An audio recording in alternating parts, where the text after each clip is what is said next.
बक बक बक बक, क्या बक बक चलती रहती है।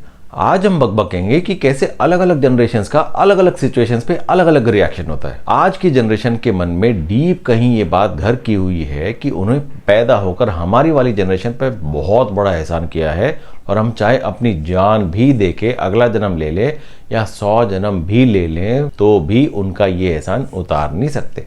अब सबसे पहले तो आप लोगों में जिसको पता है उससे तो ये सिर्फ बकबक ही लगेगी, पर जिसे नहीं पता उसे बतवा दूं कि जो लोग 1965 से लेकर 1980 के बीच पैदा हुए उन्हें जेन एक्स कहा जाता है या जनरेशन एक्स कहा जाता है। भले ही इनका मस्क जी से दूर दूर तक का कोई नाता नहीं। जो 1981 से 1996 के बीच पैदा हुए उन्हें मिलेनियल्स या जेन वाई कहा जाता है।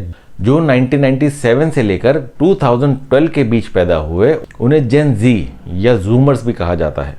शायद इसीलिए क्योंकि वे हर वक्त अपनी मस्ती में झूमते ही रहते हैं। वैसे तो इनके आगे और पीछे और भी कई जनरेशन्स हैं, पर मेन डिस्प्यूटेड प्रॉपर्टीज जो है ना वो यही 3 जनरेशन्स हैं जिनकी आज हम बात करेंगे और जानेंगे कि एक ही ब्रीड के होने के बाद भी सबकी थिंकिंग में इतना डिफरेंस। कई बार तो यकीन ही नहीं होता कि सब इंसान ही है या कहीं पे कुछ मिलावट है। अब फॉर एग्जांपल आप कहीं कार में जा रहे हैं, आपकी गाड़ी को सामने से आकर कोई ठोक देता है तो जेन एक्स का रिएक्शन होगा, ओ तेरी गड्डी ठोक दी, अभी सर्विस की धुलाई का पानी भी नहीं सूखा था ढंग से, बाहर आ तेरी तो छड़ंगा नहीं मैं तेनू, बाहर आ। अब यहीं पे जेन वाई या मिलेनियल्स का रिएक्शन होगा, ओ तेरी ये क्या हो गया यार, दोनों की गाड़ी ठुक गई यार, दोनों का ही नुकसान हुआ है यार, चलो कोई नहीं, इंश्योरेंस है दोनों के पास, ठीक करा लेंगे यार। ऐसे एक्सीडेंट्स तो लाइफ में इन्वॉल्व होते ही रहते हैं, बस एक्सीडेंट्स में लाइफ इन्वॉल्व नहीं होनी चाहिए यार, वो मेन है। अब अगर यही सिचुएशन जेन जी या जूमर्स के साथ हो तो उनका रिएक्शन होगा, ओ शिट गाड़ी कैसे ठोक गई, अब हमें पार्टी में जाना था कैसे जाएंगे यार, यहाँ से तो कैब भी बुक होना मुश्किल है, as it is a poor network zone, मेरी सोशल मीडिया की पोस्ट भी अपलोड नहीं होती यहाँ से। तो अब वो दारू पीकर चला रहा हो या दूध पीकर, हाउ डज इट मैटर, गाड़ी तो खराब हो ही गई ना, उसको 2-5 हज़ार रुपये दे के चलता करो यार, I don't want any stress और पंगा यार, पार्टी में टाइम पे पहुंचना इज मोर इंपॉर्टेंट। गाड़ी का क्या है, सोशल मीडिया पे 1-2 एंडोर्समेंट एक्स्ट्रा कर लेंगे तो नई गाड़ी आ जाएगी, एज इट इज पापा की बर्थडे गिफ्ट भी ड्यू है। अब आप ही नीचे कमेंट में बताओ कि इसमें से कौन सी जनरेशन सही और कौन सी गलत। मुझे पता है मुझे जितने भी कमेंट्स आएंगे सब अपनी ही जनरेशन को सही बताएंगे। अब अगर खुदा ना खास्ता हमारे घर परिवार में कोई हॉस्पिटलाइज होता है और हमसे उसके साथ हॉस्पिटल जाने की बात भी कही जाती है तो इस पे भी सबके अलग अलग रिएक्शंस होते हैं।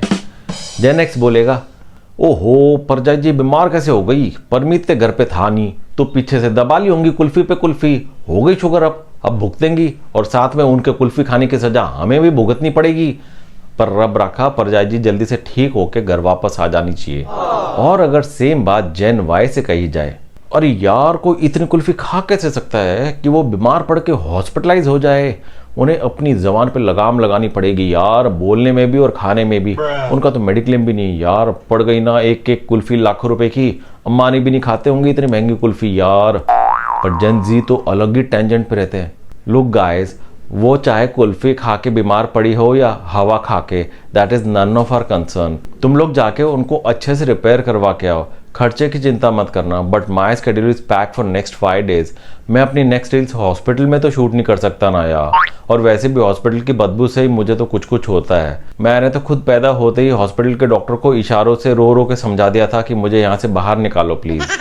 शादी के लिए रिश्ते की जब बात चलती थी तो जेन एक्स तो कुछ कहे बिना कुछ जाने, बिना कुछ सोचे समझे, बस शर्मा के कमरे में भाग जाते थे, जबकि उनके माँ बाप पंडित जी से कहते थे लड़के की तरफ से हाँ है जी, आप तो बस कुंडली मिला लीजिए। जेन वाई का बिल्कुल रिवोल्टिंग रिएक्शन आता था, अरे यार रिश्ता लाने से क्या होता है यार, लड़की पसंद भी तो आनी चाहिए अंकल, मैंने तो ऑलरेडी अपने ऑफिस की एक लड़की पसंद कर रखी है, अब वो भी मुझे पसंद करने लगेगी तब उसी के साथ शादी कर लूंगा मैं, और कमीशन का तो नाम भी मत लेना आप। अब इस आने वाले रिएक्शन से हम जेन जी को जूमर की जगह घूमर भी बोलेंगे तो गलत नहीं होगा। हाँ ऐसे कैसे आप कोई भी रिश्ता लेके आ सकते हैं अंकल? उसके कितने फॉलोअर्स हैं, क्या रीच है, किस तरह के लोगों को फॉलो करती है, किस तरह की पोस्ट और फ्रीक्वेंसी पे पोस्ट करती है, ये सब भी तो देखना पड़ेगा ना। And by the way, why only girls, where are the guys? Look uncle, मैं इस तरह से लड़का और लड़की के बीच भेदभाव नहीं कर सकता। I will give equal opportunity to everyone to put for their candidature. जिस किसी भी लड़की या लड़के का प्रोफाइल मुझे ज़्यादा अपीलिंग लगेगा ना, उसी के साथ शादी करूंगा मैं। Got it?